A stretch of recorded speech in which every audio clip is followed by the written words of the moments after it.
We're learning the Sfas Emes in Parsha Bamidbar, Shnas Tov Reish Lamed Aleph. He brings first the Sfas Emes starts off with bringing on the Medrash Bnei Levi. We'll stop and look at the Medrash. In the Medrash Rebbe it says in Parsha Bamidbar, Parsha Aleph Yud Beis, Dov Acha. It says Achas Mate Levi Lo Yisivkoi. You shouldn't count the Mate Levi. Why were they counted with Yisrael? Elo, Shifta Shalevi, they are the ranks of the king's guards. It's a simile to a king who had many legions, and he said to someone, count all my legions, except for my personal royal legion. Therefore, HaKadosh Baruch Hu said to Moshe Rabbeinu, Achaz Mati Levi, don't count the Bnei Yisrael. You won't count them there, but you'll count them themselves. It's not a shevach of a king that his legion should be counted with all the other legions.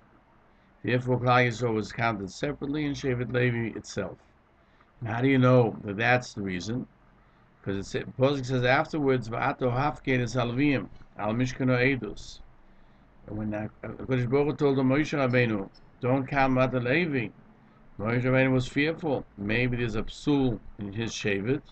HaKadosh Baruch Hu doesn't want that they should be counted. HaKadosh Baruch Hu said to Moshe, I didn't say so only to take them out from the Gzeiro. They shouldn't die with those who served the Egel. You shouldn't count them together with Klal Yisrael because Alvim are mine. They shall be to me eternally. Because everyone who brings himself close, I bring him close. They brought themselves close. When it says, Moshe, and Moshe said after he saw the Chet Egel, he says, Mila Hashem Elai, who is with Hashem could come to me, and who came to him? All the Bnei Levi. They came, and I brought them, and they are my Leviim. And not only that, we find that they kept my Hatorah from the Hatorah Hadibris of you shouldn't have any other gods before me. Therefore, they are worthy. They should be the people, those watching the house, and you should therefore place them over the Mishkan, as it says, Eini b'ne'amoni eretz. The eyes of Hashem are in those who can be trusted in the earth, l'sheves imori, to be with me. That means everyone who's attached to Hashem, then HaKadosh Baruch Hu loves him forever. Now we'll go back to the Sfas Emes. So as we just saw in the Medrash, Bnei Levi brought themselves close, because certainly the Bnei Yisrael, there were also many that didn't sin in the Chet Egel, but it wasn't easy to be sure and say L'Hashem Ani. When Moshe Rabbeinu said Mila Hashem Elai, Bnei Levi had the strength to do so, and this is actually the case, according to a person's strength of belief, so he receives. The Medrash says that the righteousness of Hashem is like the greatest mountains. That tzaddikim, and through their belief, they believe in HaKadosh Baruch Hu, that He is the one who watches over everything, whether it's large or small, and he hopes that the inner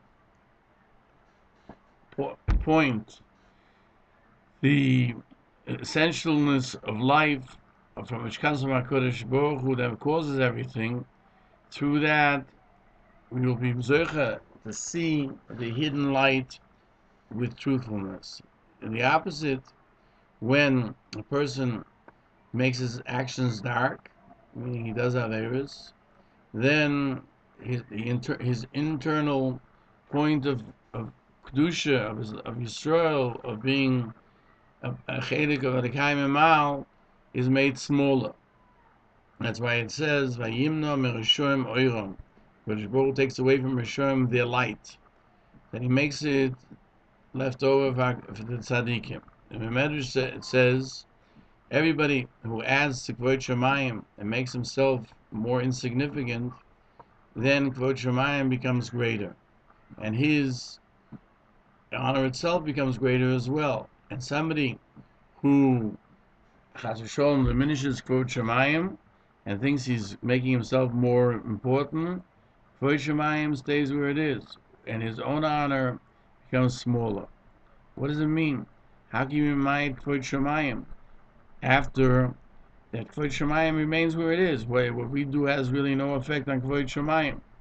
However, we know Chazal said that it's Ma'al b'Kvod Shemayim. He adds to Kvod Shemayim. What does it mean? How does he add? By making himself humble. That by making himself humble and showing that everything comes is not from himself, but rather from HaKadosh Baruch Hu, where it says Malchuscha Malchus Kol Olam, his domination, his kingdom is over the entire world, means every action of his kingship and his leadership, because a person can do what he wants, and a person, when he subjugates himself, shows that who is the true leader. So, and a person has to know and believe that he is only kigarzan v'yad that we say Leil Yom Kippur. He is like the axe in the hands of the person who chops wood. That's how insignificant he is, and therefore, when he diminishes his own self glory to make greater the greatness of HaKadosh Baruch Hu, then it becomes visible to everyone that everything is from Hashem. And therefore, his own covet as well goes up, because he merited being the one that showed the world that HaKadosh Baruch Hu is the master of the world. And the reverse, somebody who thinks he's great and he becomes haughty is as if he serves idol worshippers. Meaning, when he does an action in forgetting that something is from Hashem, so he took away, in a sense, that for that moment, the yoke of heaven from himself. And even though Kvod Shemayim remains where it is, it's hidden from others. And instead of bringing forth and showing that everything's from Hashem, that's missing. As the Zohar HaKodesh says, Anshichus loi bona mumam. And the Medrash explains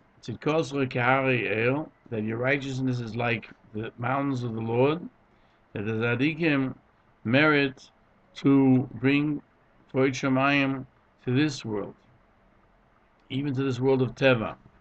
So Kotzker Rebbe said, Shemayim Shemayim Lashem, that the heaven is holy, and by itself Lashem, V'Oretz, and making the earth holy, Nosan Levnei Odom. He gave man that job.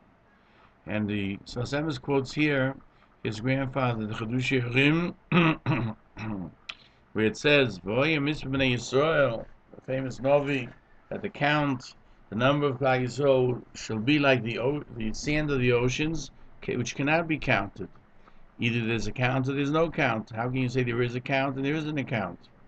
And therefore, the fact is that even though they are a count, they make themselves of no account. Meaning, they say, as many as we are, HaKadosh Baruch Hu is greater. Therefore, it says in the Torah time, when it was, what month, and what year, even though Torah is above the time. But the Iker work of Bnei Yisrael is to bring the Torah and the Kedusha into the time and into the nature of things.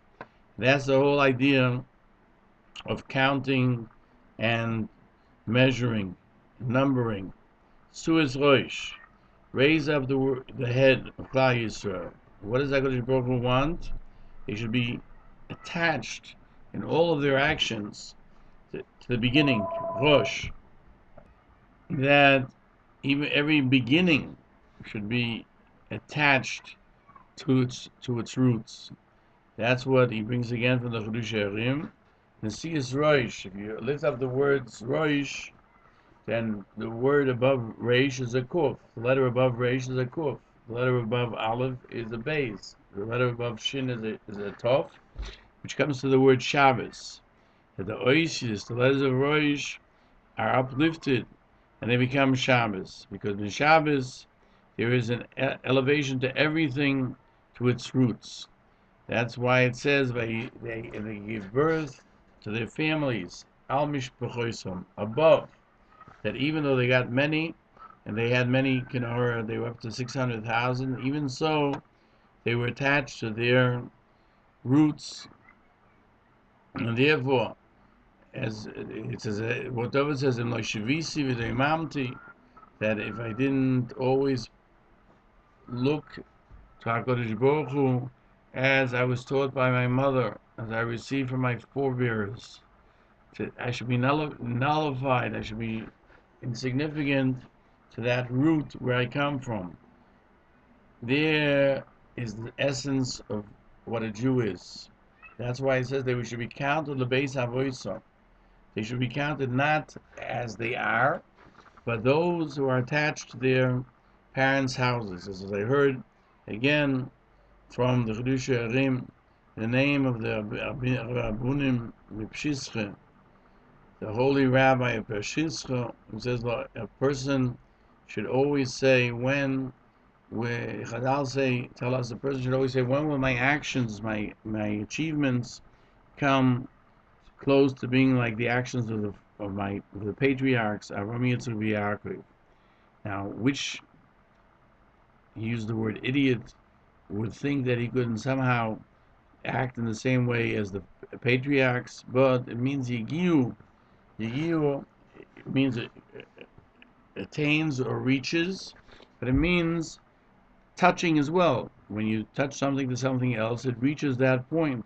It should have some sort of a connection to that action of the Avos. And the words of the Pashizcha, he writes, "V'divrei pi chocham chaim," that the words out of the mouth of a sage are beautiful, because certainly every generation is not the same. It's always getting weaker. But by nullifying ourselves to where we come from, to our roots, that who are the very essence of the roots, are the Avos of the patriarchs, one can come close and have all of his actions attached to the root of life. And that's why it says lebeis avosim. We have to attach ourselves to our forebearers. And in every action, a person has to say, Mosa Yagiu, when will this action that I do, when I daven, when I learn, when I sing, when I praise Hashem, when I thank Hashem, it will have somehow a connection, it will be somehow symbolically attached to what the patriarchs achieved, which was Zecher, Segula Shleim Amen.